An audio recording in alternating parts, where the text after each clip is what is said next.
We spoke about it. Bookings matter now more than ever, and the advisors are the ones that are making the bookings. So I think that's a great point. So I do want to get into supplier specific issues. And again, like I'm not going to ask you to name any certain suppliers or tell me about the bad experience you've had, but I do want to go through some issues we've had emailed to me or we spoke about on the past few ones. We actually had Jennifer, our first guest, talk about trouble she has had collecting commissions, and she's a huge agency with a huge force in the industry. And I know that's a sticky subject, but I did want to ask you about it because you do have a supplier background. If a supplier isn't paying commissions on a regular schedule and the schedule that was agreed upon, what can an advisor do? Is it just a matter of using the power of your host or your consortium or your agency group? I mean, what are there any specific steps an advisor can take? Yeah, no, 100%. And I know Jennifer well, and I know she would have said the same thing. The fact is that at FROSCH, so we start with the fact that FROSCH has great relationships with our partners, and being a member of Signature, and the fact that Signature does such an incredible job with it, has great relationships. The win rate goes up, right? There's no doubt about that. So, obviously we'd love people to join FROSCH, we'd love people to join Signature, but pick your partners, pick the ones that you attach yourself with, that you work for, or if you're an independent contractor where your host is, because you're like I said, your recovery rate goes up dramatically when you have a partner like a FROSCH or a Signature and so on.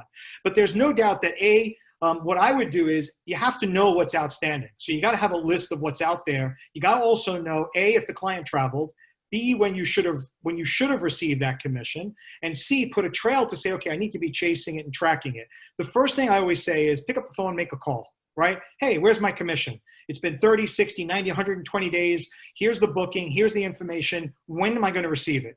The second thing I would do is, first of all, always be respectful. This is not a call of saying, you piece of blank, blank, blank, where's my money? This is hey, I understand these times. I need your assistance. Every dollar counts to all of us. I made this booking. I deserve my commission. When can I expect it? So it's the phone call. It's being respectful. Then there's a follow-up with an email reconfirming the conversation and an invoice with the fact that the supplier owes the money.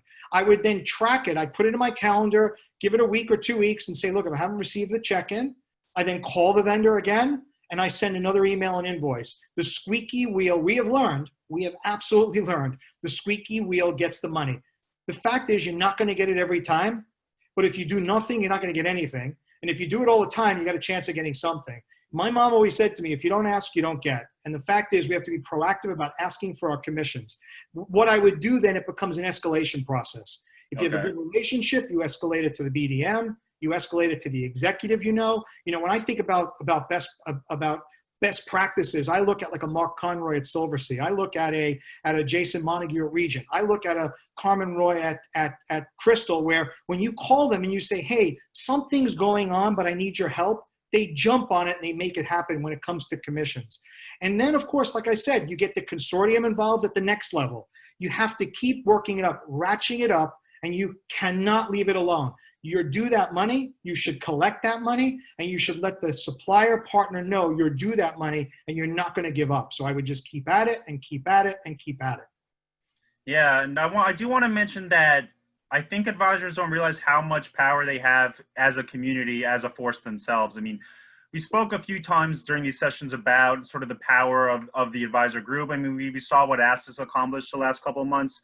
And I think, if you're having trouble with the supplier, you ask around, ask your Facebook friends, I know there's big Facebook groups out there, throw a comment in that group, see if anyone else has had a similar experience. But I mean, advisors are doing the work they deserve to get paid, and they deserve to get paid in the schedule they agreed upon with the supplier. And I think we not backing down and not letting it go, I think, is important, no matter how difficult it may be. Daniel, you know what's so funny? You said something that I actually forgot, but I do want to give a shout out, and that is for Asta, who has absolutely done an incredible job of advocating for us, not only with the government, but also advocating for us on behalf of partners that maybe went astray or maybe had policies that didn't make much sense, and stepping up to say, guys, you can't do this, and especially on commissions. And exactly what you said, which is a point I want to keep stressing, is we should not let a partner off the hook if they're not paying commissions. We should insist, and certainly you have to put them on notice that at some point, if you don't pay my commission, unfortunately, I'm going to have to pause selling you till I feel confident that you're going to pay me. Yeah, and I think, again, the word distress is partner. advisors and suppliers are partners in this. There's no sort of, you know, 1-to-2 relationship where you get whatever's left over. I mean, it's a partner relationship. The advisors are the ones that are doing the selling. They're the ones putting people on the ships and putting people on the tours. So I think it's to remember.